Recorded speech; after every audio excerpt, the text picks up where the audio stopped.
तो ये पिछले क्लास में भी हम लोगों ने किया था बेसिकली। दो तीन चीजें इसमें जो इम्पोर्टेंट है, इसको फटाफट हम लोग अगर बात कर लें। जो factorial of any number is represented as n factorial और like this, and the meaning of this is multiplying 1 2 3 up to n minus 1, इस number n minus 1 up to n। तो n तक मल्टीप्लीकेशन अगर 1 से लेके हम लोग सारे नंबर को लिखते हैं तो that is equal to n factorial, है ना। उसके अलावा एक और चीज थी कि 0 फैक्टोरियल इज इक्वल टू 1 होता है। ये एक अलग से एक चीज हम लोगों ने पढ़ी थी। और उसके अलावा एक और चीज पढ़ी थी कि भाई n factorial can always be written as n into n minus 1 factorial। So जैसे 5 फैक्टोरियल अगर हमें लिखना है तो इसको हम 5 into 4 फैक्टोरियल लिख सकते हैं। तो ये कुछ चीजें थी जो ध्यान में रखनी थी हम लोगों को। अब हम लोग कुछ एग्जांपल्स करते हैं ये फैक्टोरियल्स वाले, फिर फटाफट एक्सरसाइज करेंगे और फिर आगे बढ़ेंगे। सो फैक्टोरियल नोटेशन में सबसे पहले ये तो हमने कर लिया था। अब हमें अगर देखो बहुत सारे फैक्टोरियल तो थोड़े दिन में तुमको याद ही हो जाएगा, इतना प्रैक्टिस होगा। बाइनोमियल थ्योरम भी है, वहां पे भी हम लोग यूज कर रहे होंगे।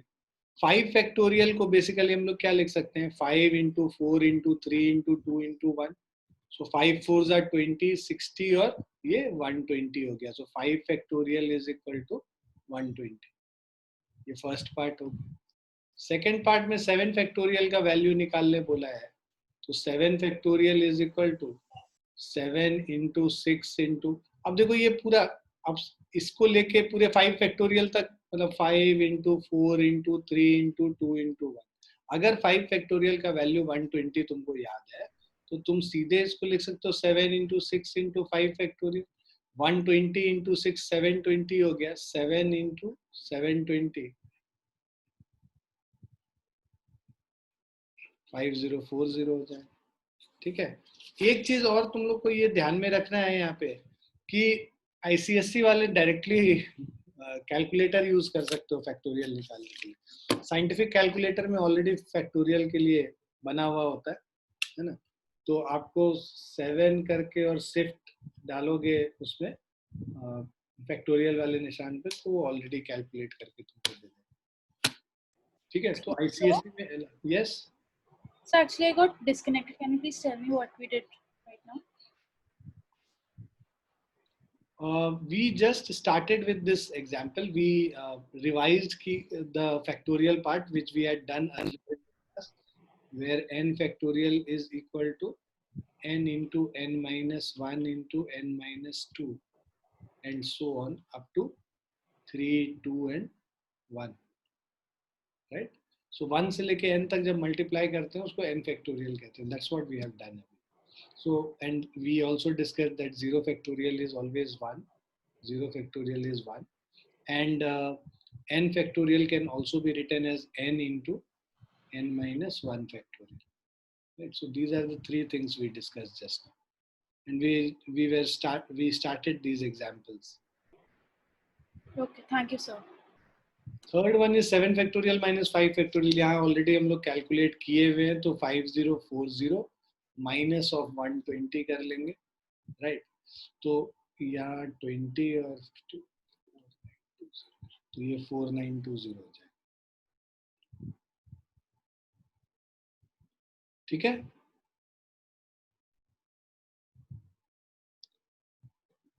ठीक है बच्चों। Yes sir. लिख लिया? Yes sir. Yes sir. Yes sir.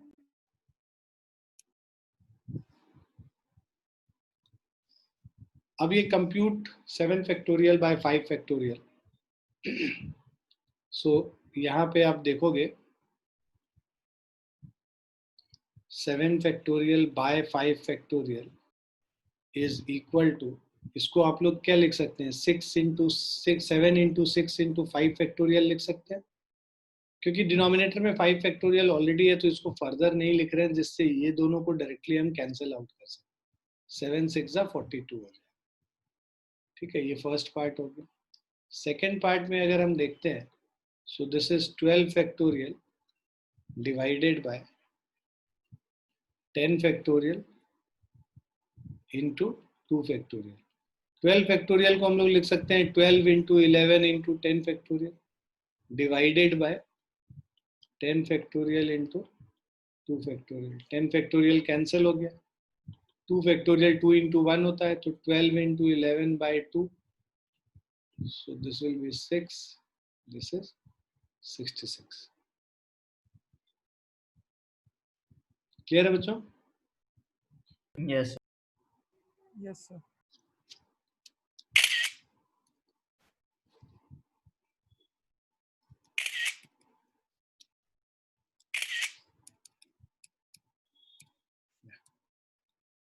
अब हम लोग ये 7th एग्जाम्पल करेंगे। So evaluate 9n factorial divided by r factorial into n minus r factorial when n is equal to 5 and r is equal to 2। तो n की जगह 5 put कर लेंगे, 5 factorial 2 factorial into 5 minus 2 factorial. So ये है 5 factorial divided by 2 factorial into 3 factorial. ऊपर हम 5 factorial को 5 इंटू 4 इंटू 3 फैक्टोरियल लिख सकते हैं, divided by 2 factorial into 3 factorial. ये कैंसिल हो गया। अब ये 20 divided by 2 which is equal to 10। Clear है? Yes, sir.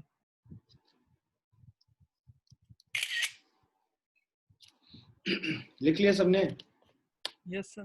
Yes, sir.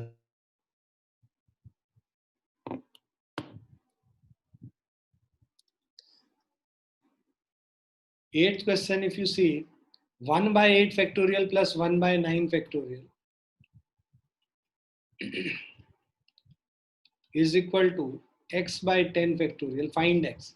10 factorial को इधर ले जाके मल्टीप्लाई कर लो, means 10 factorial by 8 factorial plus 10 factorial by 9 factorial, दोनों से जाके मल्टीप्लाई होगा वो, is equal to x। 10 factorial का मतलब क्या हो गया, 10 into 9 into 8 factorial divided by 8 factorial plus यहाँ पे 10 फैक्टोरियल का मतलब 10 into 9 factorial divided by 9 factorial is equal to x। 9 factorial cut गया, 8 फैक्टोरियल कट गया, 10 into 9 is 90 plus of 10 is equal to x, so x is equal to 100।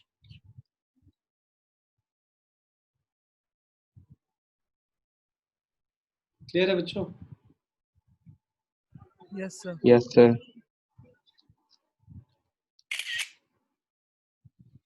लिख भी लिया? Yes, sir. बाकी लोग? Yes, sir, लिख लिया। Yes, sir. लिख लिया। अभेद्या, अभेद्या लिख रहे हो ना ये सब?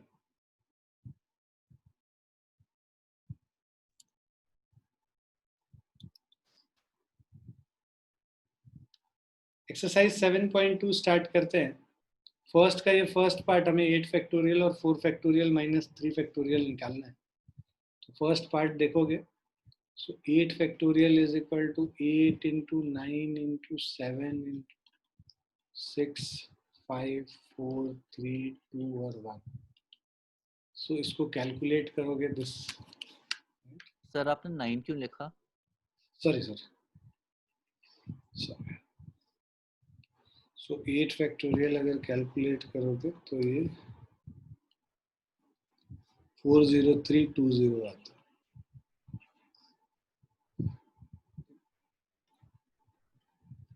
सेकेंड पार्ट में ये 4 फैक्टोरियल माइनस 3 फैक्टोरियल है। सो दिस इज 4 फैक्टोरियल को हम 4 इंटू 3 फैक्टोरियल लिख सकते हैं माइनस 3 फैक्टोरियल। क्या करो तुम 3 फैक्टोरियल को कॉमन ले लो तो ये क्या हो जाएगा 4 minus 1, right. So this is 3 into 2 into 1 into 3, 3 2 जा 6 3 जा 18। तुम ऐसे भी निकाल सकते थे 4 factorial is 24 minus 6 will give you 18।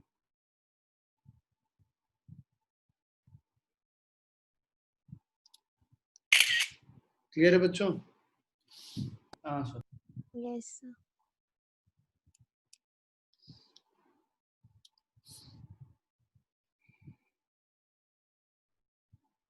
Second question is 3 factorial plus 4 factorial 7 factorial. Check कर लो. LHS इज इक्वल टू, वैसे तो होता नहीं है बट फिर भी 3 फैक्टोरियल देखोगे तो ये क्या है, 3 इंटू 2 6 हो गया, राइट. और 4 factorial is equal to 4 3s are 12 2s are 24. So this is 3 factorial plus 4 factorial is 30. 7 factorial RHS देखोगे, this is 7 into 6 into 5 4 3 2. So if you calculate,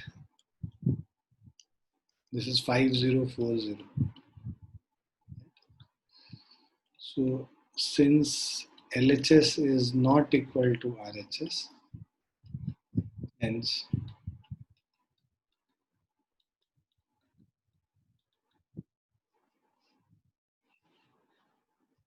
ठीक है. थर्ड क्वेश्चन कह रहा है compute 8 factorial divided bye 6 factorial into 2 factorial. इसको calculate करना है. 8 factorial क्या होता है, 8 into 7 into 6 factorial divided bye 6 factorial into 2 factorial. 6 factorial को कैंसिल कर लीजिए तो 56 बाय 2 28 हो जाएगा.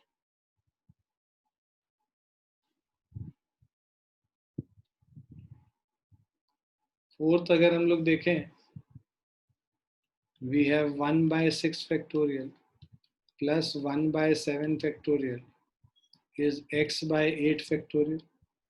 पूरे को लाके 8 फैक्टोरियल से मल्टीप्लाई कर लो तो 8 factorial by 6 factorial plus 8 factorial by 7 factorial is equal to x. 8 factorial by 6 factorial मतलब 8 into 7 into 6 factorial by 6 factorial, ये कैंसिल होगा. 8 इंटू 7 फैक्टोरियल बाय 7 फैक्टोरियल, ये भी कैंसिल हो गया, is equal to x. So x is equal to 56 plus 8, that is 64. Clear है? Yes. Yes, sir.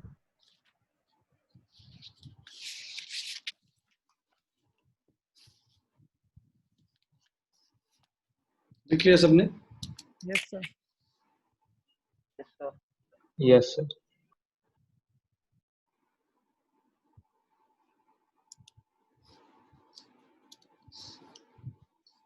Fifth question है, we have to evaluate n factorial by n minus r factorial when n is 6 and r is 2. तो first part में हमें निकालना है 6 factorial by 6 minus 2 factorial. 6 factorial bye 4 factorial. 6 into 5 into 4 factorial divided by 4 factorial. 6 5s are 30. Second, n is equal to 9 and r is equal to 5. So 9 factorial. 9 minus 5 factorial. 9 factorial by 4 factorial. 9 into 8 into 7, 6, 5, 4 factorial divided by 4 factorial. So this is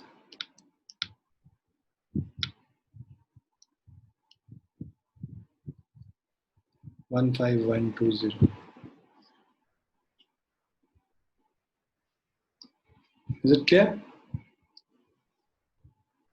Yes, sir.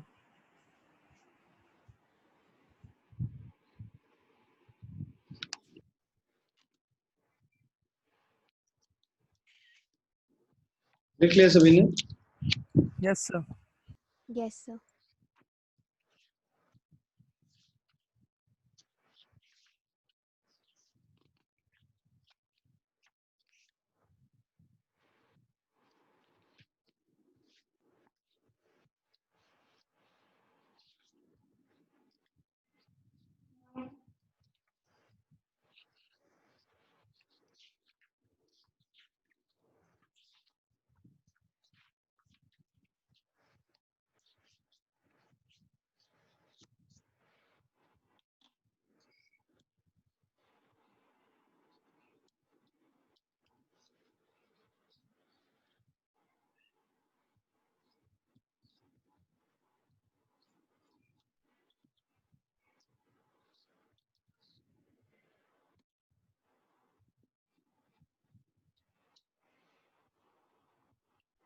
अब permutation basically क्या होता है?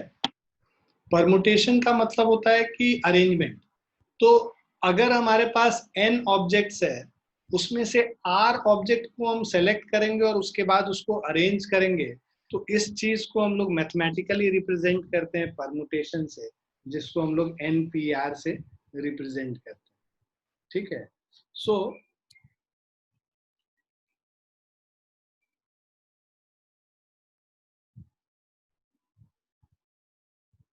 Permutation means arrangement पहले तो।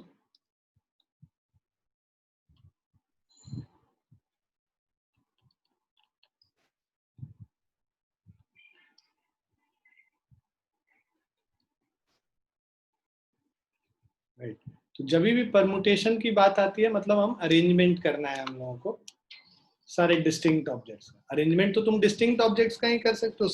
मतलब अगर same type का object है तो उसको अरेंज क्या कर पाओगे? उसको अरेंज करने का एक ही तरीका होगा, उसको और फर्दर तरीके से तो हम अरेंज कर नहीं सकते। So now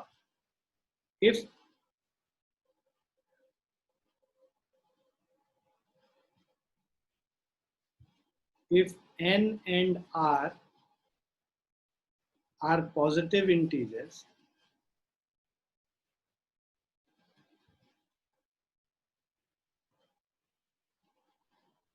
such that 1 is less than equal to r is less than equal to n, then number of all permutations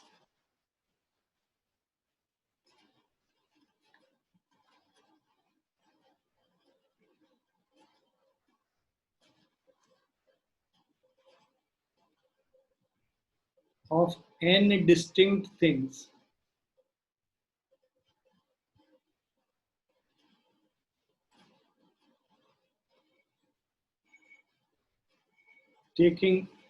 taken r at a time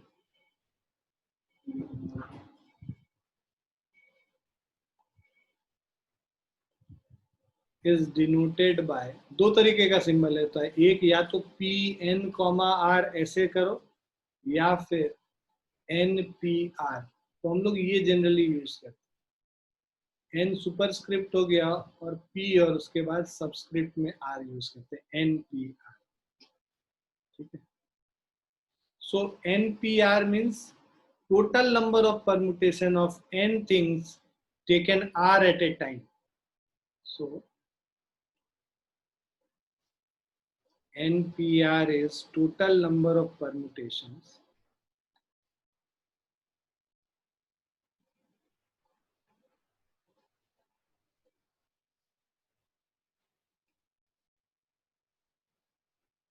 of n distinct things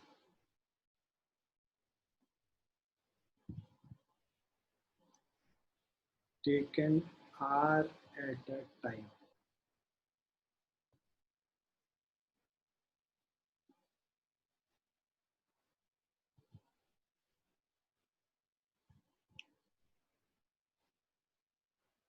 NPR का जो value होता है NPR, this will be equal to n factorial divided by n minus r factorial.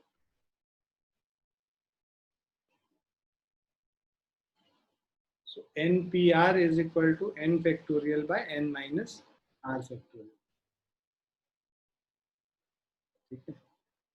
उसके बाद number of all the permutations of n distinct things, number of all permutation of n distinct things taken all at a time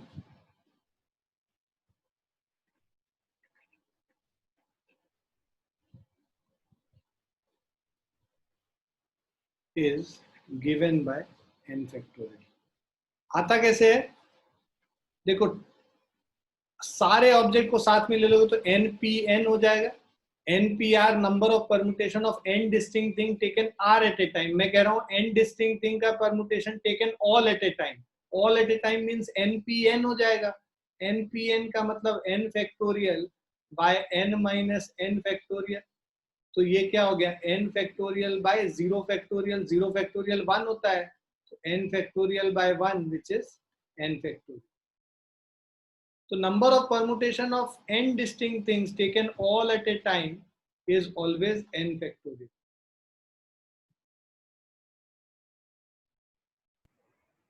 Clear है बच्चों? Yes, sir.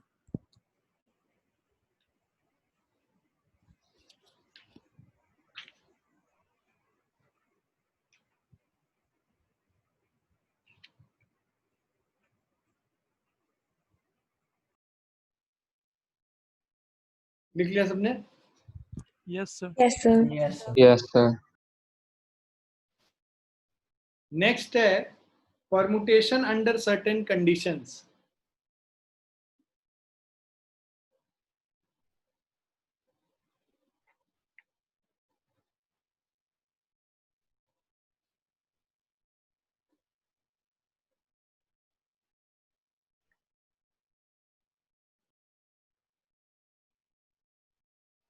सो condition पहला है number of all the permutation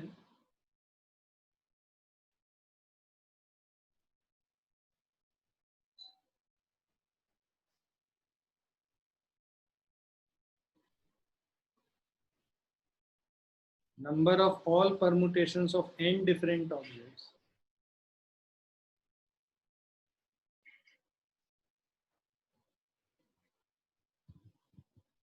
taken r at a time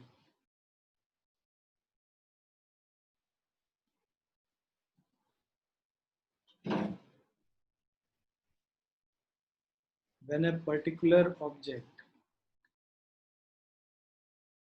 ये special cases हैं basically. So when a particular object is to be always included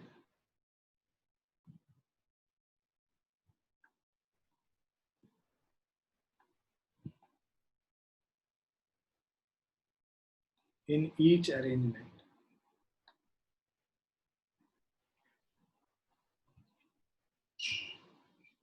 is ये क्या हो जाएगा r into n minus 1 r into n minus 1 p r minus 1. ठीक है, ये formula होता है यहाँ पे.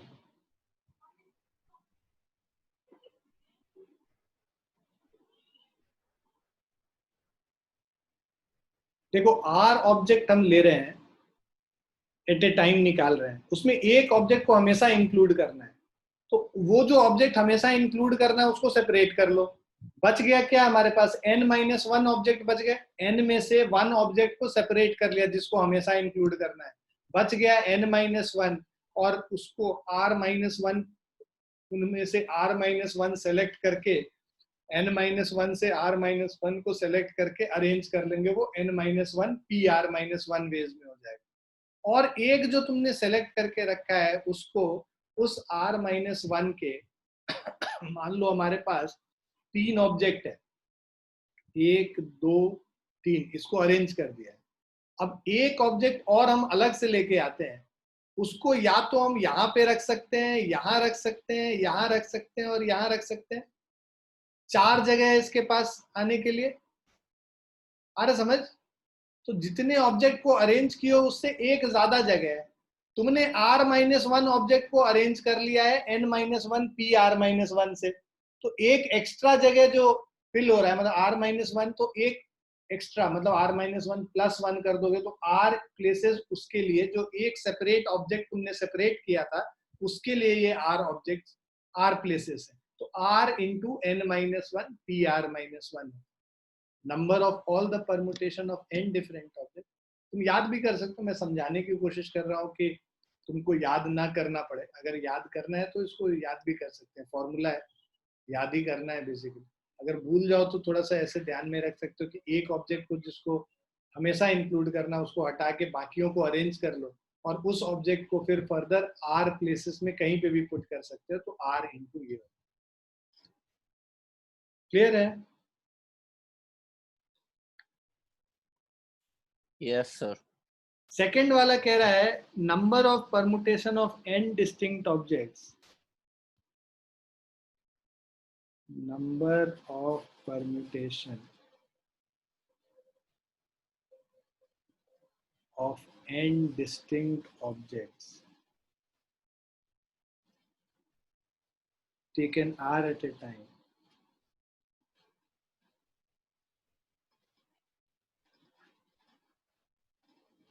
when a particular object is never included. When a particular object is never included. तो एक ऑब्जेक्ट को कभी इंक्लूड ही नहीं कर रहे हो तो उसका तो कोई मतलब ही नहीं है, उसको हटा ही दो. मतलब अब तुम्हारे पास n-1 ऑब्जेक्ट है, उसमें से r ऑब्जेक्ट को अरेंज करना है तो n-1 pr हो गया.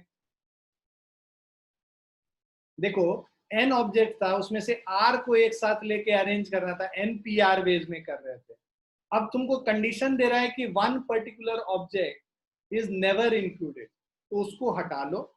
If that element is never included उसको हम लोग रिमूव कर लेंगे. n-1 ऑब्जेक्ट्स अब हमारे पास है, उसको में से r सेलेक्ट करके उनको अरेंज करना, n-1 pr वेज में करना.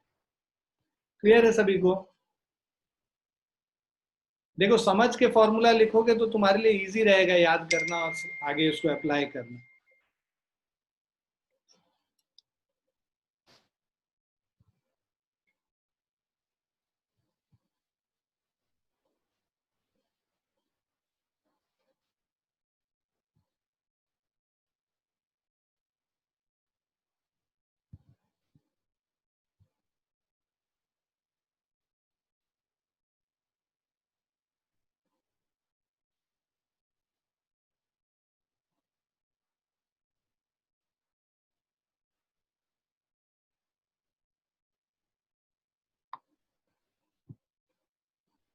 लिख लिया सभी ने? थर्ड पे आते हैं. Number of permutation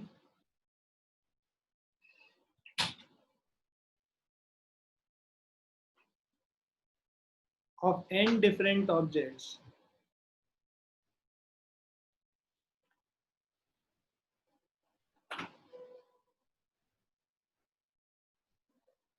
taken r at a time.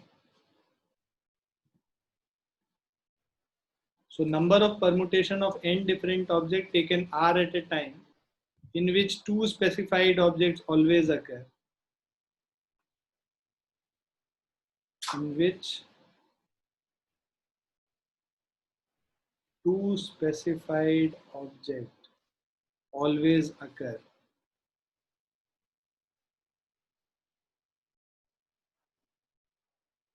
is equal to 2 factorial into r minus 1 n minus 2 into p r minus 2.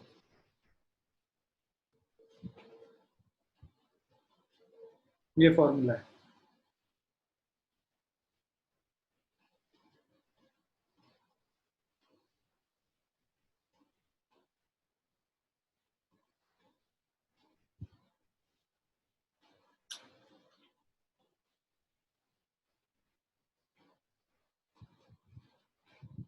Clear है बेटा?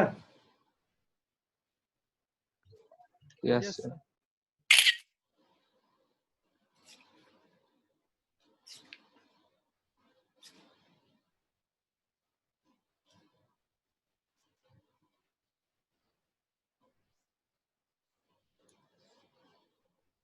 Now permutation of objects not all distinct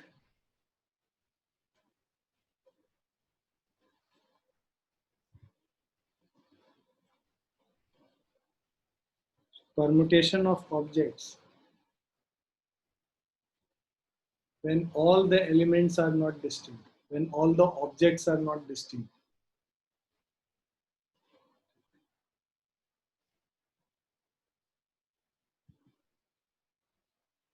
First, number of permutation of n things taken all at a time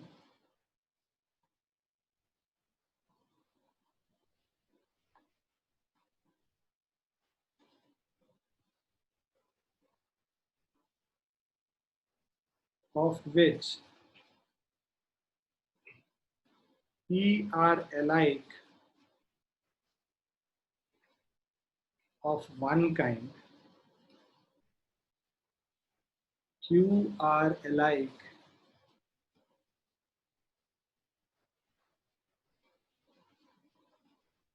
if of second kind, and P plus Q is equal to N, then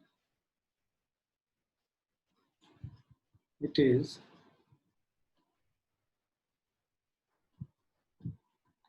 this is n factorial divided by p factorial and divided by q factorial. तो ये total number of permutation हो गया when all the objects are taken at a time. p एक तरीके का है, iliac है, मतलब एक जैसा है. p एलिमेंट एक जैसे हैं और q एलिमेंट एक जैसे हैं, सारे डिस्टिंक्ट एलिमेंट नहीं. और p प्लस q मिला के टोटल नंबर ऑफ एलिमेंट्स बन जा रहा है n. तो मतलब number of permutation n factorial divided by p factorial and q factorial.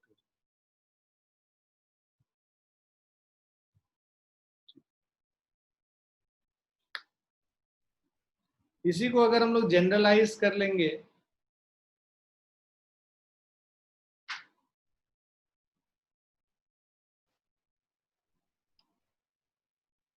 if p1 is of one kind, p2 is of another type,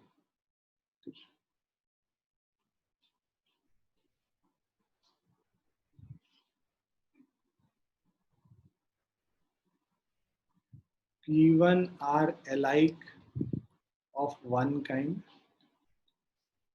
p2 are alike of second kind, p3 are alike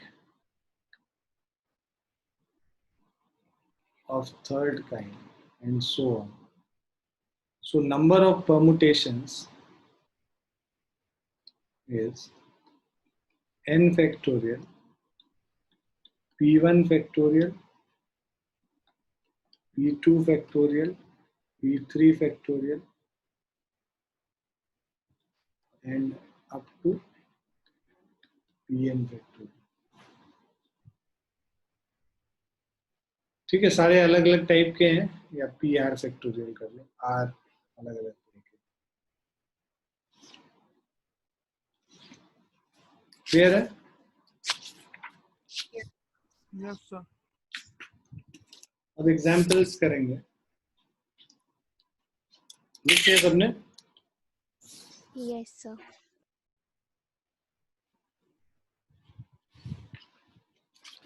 तो देखो, बहुत बारी तुमको दिखेगा कि fundamental principle of counting से करना ज्यादा आसान लगेगा, क्योंकि वहां पे चीजें समझ में आ रही होती हैं. फॉर्मूला बेस्ड चीजें करने से बहुत बारी you are not able to understand कि व्हाट इज हैपनिंग, बस मैकेनिकली कर देते हैं. तो जहां पे मैकेनिकली यूज हो रहा होगा फॉर्मूला, वहां यूज करेंगे. ज्यादातर जगह हम लोग, मतलब मेरा पर्सनल ओपिनियन ये है कि जहाँ पे fundamental principle of counting use हो सकता है, वहां पे उसी को यूज करके समझें और करें.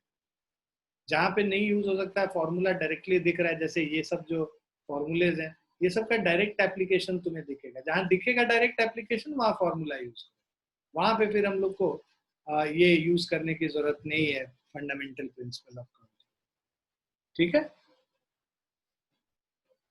तो वो जुडिशियसली तुमको डिसाइड करना पड़ेगा किसमें क्या क्या यूज करना है. Fundamental principle of counting use करना है या फिर ये परम्यूटेशन वाला फॉर्मूला यूज करना है.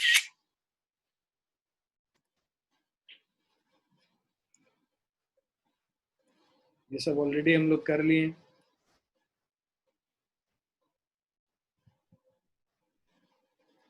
अच्छा एक और यहाँ पे है कि भाई number of permutation of n different objects taken r at a time where repetition is allowed. Repetition allowed होगा तो n raise to the power r हो जाएगा. ठीक है.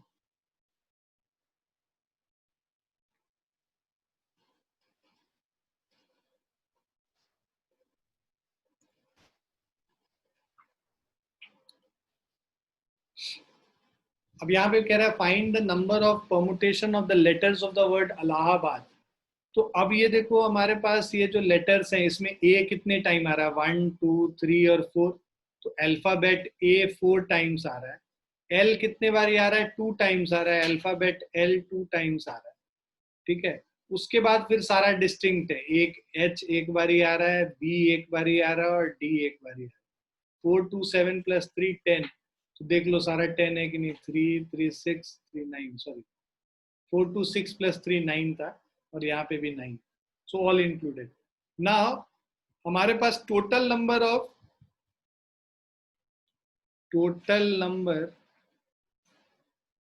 ऑफ अल्फाबेट्स जिनको अरेंज करना वो कितना है, 9 है. उसमें से 4 are alike of one kind and 2 are alike of one kind. Rest all are distinct.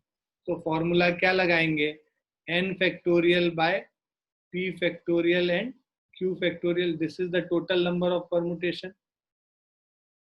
Is it clear? Number of permutation is n factorial by p factorial and q factorial, where p are alike of one kind and q are alike of another kind. So total number of alphabet 9 है तो 9 factorial. a जो है alike है, मतलब a repeat हो रहा है 4 बारी तो डिवाइडेड बाय 4 फैक्टोरियल. l 2 बारी रिपीट हो रहा है तो डिवाइडेड बाय 2 फैक्टोरियल. बाकी सारे डिस्टिंक्ट है तो ऐसे ही छोड़ दें. तो 9 factorial by 4 factorial into 2 factorial. 9 into 8 into 7 into 6 into 5 into 4 factorial divided bye 4 factorial into 2 factorial. 4 4 cut गया. इसको कट करोगे तो 2 3 6 हो गया. अब इसको सॉल्व कर लो. 9 into 8 into 7 and then 3 into 5. So 7560 आ रहा है.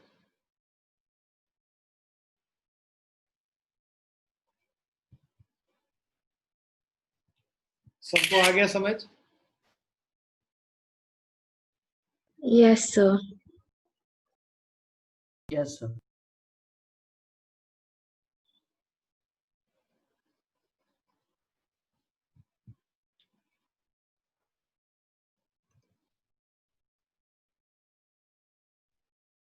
लिख भी लिया सबने? Yes, sir. Yes, sir. Yes, sir. 10th वाला क्वेश्चन कह रहा है how many 4 digit numbers can be formed using the digits 1 to 9 if a repetition of digit is not allowed. तो अब देखो ये तो दोनों तरीके से कर सकते हैं. हमको फंडामेंटल प्रिंसिपल ऑफ काउंटिंग ज्यादा इजी लगेगा तो उसको अगर हम यूज करते हैं लगता है. तो 4 digit नंबर्स है, इसमें डिजिट 1 से लेके 9 तक है. इसको कितने वेज में फिल कर सकते हैं, 9 वेज में. 1 2 3 4 5 6 7 8 9 कोई भी नंबर आ सकता है. एक डिजिट रेपिटेशन नहीं अलाउड है तो एक डिजिट ऑलरेडी यूज कर लिया तो यहाँ पे कितने वेज में, 8 वेज में फिल कर सकते हैं. यहाँ पे 7 वेज में और इसको 6 वेज में. तो टोटल नंबर ऑफ वेज क्या हो गया, 9 इंटू 8 इंटू 7 इंटू 6 हो गया. Okay. So this is total 3024. इसको ऐसे भी कर सकते थे. तुम्हारे पास 9 डिजिट्स हैं, उसमें से 4 को अरेंज करना है. You have to select 4 and arrange it. मतलब परम्यूटेशन 4 ऑब्जेक्ट का करना है 9 ऑब्जेक्ट में से. तो उसको क्या करेंगे हम लोग, क्या लिखेंगे, 9p4, right. So 9p4 is 9 factorial by 9 minus 4 factorial. So this is 9 factorial by 5 factorial. So 9 into 8 into 7 into 6, 5 factorial divided by 5 factorial. इसको सॉल्व करोगे तो 3024 आ गया. तो ये सेकेंड मेथड. ये फॉर्मूला से करोगे तो ऐसे करेंगे, फंडामेंटल प्रिंसिपल ऑफ काउंटिंग से करेंगे तो कैसे करेंगे।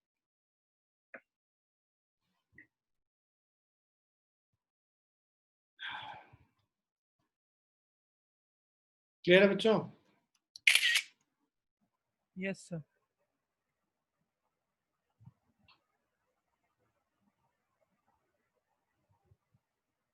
लिख लिया सभी ने? Yes, sir. हाँ Yes, sir. sir. 11th question देखो, how many numbers lying between 100 and 1000 can be formed with the digit 0 1 2 3 4 5 if the repetition of the digit is not allowed. तो मेरे पास 100 से लेके 1000 तक बनाना है नंबर बिटवीन, तो 3 डिजिट नंबर बनेगा, ठीक है। 3 डिजिट नंबर बनाना है और डिजिट्स क्या यूज करने हैं, 0 से लेके 5। यहाँ पे 0 तो यूज हो नहीं सकता है, कौन से डिजिट्स यूज हो सकते हैं, ये 5 डिजिट्स यूज हो सकते हैं, 1 2 3 और 4 और 5। तो इसको 5 वेज में फिल कर सकते हैं इस वाले प्लेस को। अब हमारे पास यहाँ पे तो कोई भी 0 भी आ सकता है, तो 1 डिजिट तुमने नॉन 0 डिजिट यूज कर लिया है, बच गया तुम्हारे पास टोटल 6 डिजिट्स थे 0 मिला के, एक यूज कर लिया, 5 डिजिट बचे, इसको भी 5 वेज में फिल कर सकते हैं और यहाँ पे इसको 4 वेज में। टोटल नंबर ऑफ वेज क्या हो जाएगा, 5 into 5 into 4 that is 100। so 100 such numbers are there, ठीक है। फॉर्मूला से कैसे करते हैं कि भाई यहाँ पे हमारे पास 3 है, तुम क्या करोगे, मेरे पास 6 है, हम सारे 6 में से 3 को सेलेक्ट करके अरेंज कर देते हैं 6 भी 3 वेज में। बट इसमें हमने क्या किया, वो नंबर भी इंक्लूड कर लिया जो जिसमें कि 0 यहाँ पे है, तो वो नंबर भी इंक्लूड कर लिया, तो उसको हटाना पड़ेगा। तो हटाने के लिए अब आप क्या करोगे, अगर 0 तुम यहाँ पे रखे हुए हो तो बाकी 2 को तुम कितने वेज में कर सकते हो, ये जो बाकी जो 2 नंबर बचे हमारे पास, तो मतलब 5 डिजिट है, उसमें से 2 को तुमको अरेंज करना है 0 यहाँ फिक्स करके, तो वो 5p2 वेज में कर सकते थे। तो 6p3 से 5p2 को सब्ट्रैक्ट कर लोगे तो भी तुम्हारा आंसर 100 आएगा। सो ये सेकेंड मेथड। 6 डिजिट में से 3 डिजिट को तुमने फिल कर लिया 6p3 वेज में, अरेंज कर लिया, उसमें से तुमको वो वाले नंबर्स माइनस करने हैं जिसमें कि फर्स्ट डिजिट 0 है, मतलब जो लेफ्ट मोस्ट डिजिट, तो वो सारे नंबर निकाल रहे हैं। तो अगर यहाँ 0 पुट कर दोगे तो ये 2 प्लेस पे तुम 5 डिजिट में से 5p2 वेज में फिल कर सकते हो। तो मतलब वो नंबर जिसमें 0 यहाँ पे इस प्लेस पे है, 100 प्लेस पे है, तो वो सारे नंबर्स कौन से हैं, 5p2। तो आप टोटल जो 6p3 है उससे 5p2 को सब्ट्रैक्ट कर दोगे तो आपको वैल्यू निकल जाएगा। कैलकुलेट करके देखते हैं कि आता है कि नहीं। 6 factorial by 6 minus 3 factorial, 3 factorial हो गया, minus of 5 factorial 5 minus 2 factorial 3 factorial हो गया, 6 फैक्टोरियल माइनस 5 फैक्टोरियल। सो इसको आप सॉल्व करेंगे,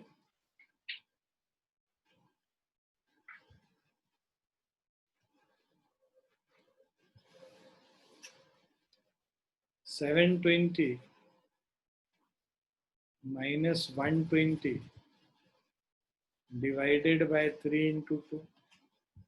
So this is 600 by 6, 100 हो गया।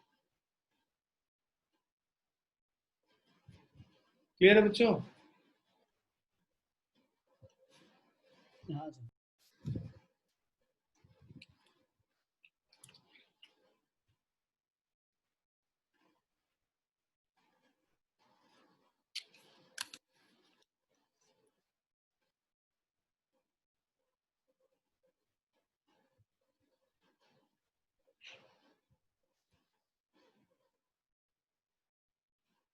Now 12th one, find the value। तो अब देखो ये दे रखा है कि NP5 is equal to 42 into NP3। इसको सॉल्व करना है हम लोग को, n का वैल्यू निकालना। तो NP5 करोगे तो this is n factorial by n minus 5 factorial is equal to 42 into n factorial n minus 3 factorial,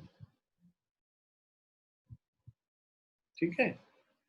अब देखो n फैक्टोरियल कैंसिल हो गया, क्रॉस मल्टीप्लाई कर लो, n minus 3 factorial is equal to 42 into n minus 5 factorial. n minus 3 factorial को हम लोग लिख सकते हैं n minus 3 into n minus 4 into n minus 5 factorial is 42 into n minus 5 factorial. ये कैंसिल हो गया, ठीक है। सो दिस इज, अब इसको सॉल्व कर लेते हैं, क्वाड्रेटिक इक्वेशन बनेगा हमारा यहाँ पे।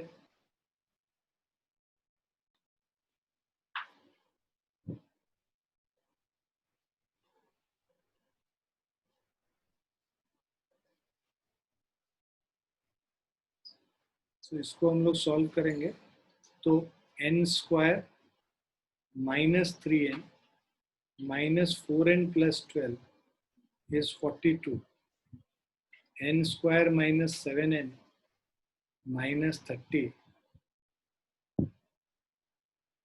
Is equal to 0।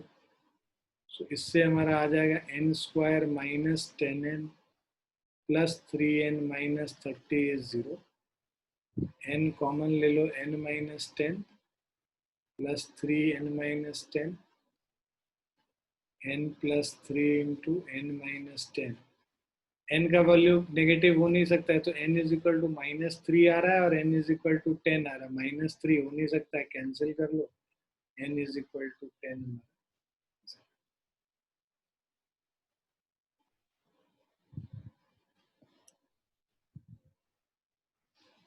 क्लियर है?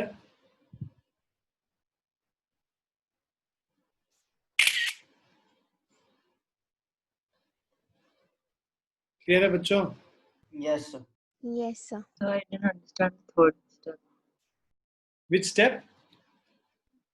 Sir, the third. This one Sir, इसके बाद. के बाद। अब देखो यहाँ n माइनस 3 फैक्टोरियल और n माइनस 5 फैक्टोरियल है, तो इसको थोड़ा सा हम लोग खोल लेते हैं। जैसे 5 फैक्टोरियल को 5 इंटू 4 फैक्टोरियल तो लिख सकते थे ना, 1 लेस करके। Yes. n माइनस 3 फैक्टोरियल को हम n माइनस 3, n माइनस 4 और n माइनस 5 पे आके रुक जाएंगे, क्योंकि इधर भी n माइनस 1 5 फैक्टोरियल। जैसे मेरे पास इधर था, मान लो 5 फैक्टोरियल था और इधर 3 फैक्टोरियल। मैं क्या कर रहा हूँ, 5 फैक्टोरियल को लिख दे रहा हूँ 5 इंटू 4 इंटू 3 फैक्टोरियल, और इधर 3 फैक्टोरियल, ये दोनों कैंसिल हो जाएगा। तो ये n माइनस 5 से 2 बड़ा है n माइनस 3, इसीलिए ऐसा किया। इसको 2 लेस करके उसके कट कर। Yes. आ गया समझ? Yes. सबने लिख लिया? Yes, sir. नेक्स्ट वाले पे आते हैं।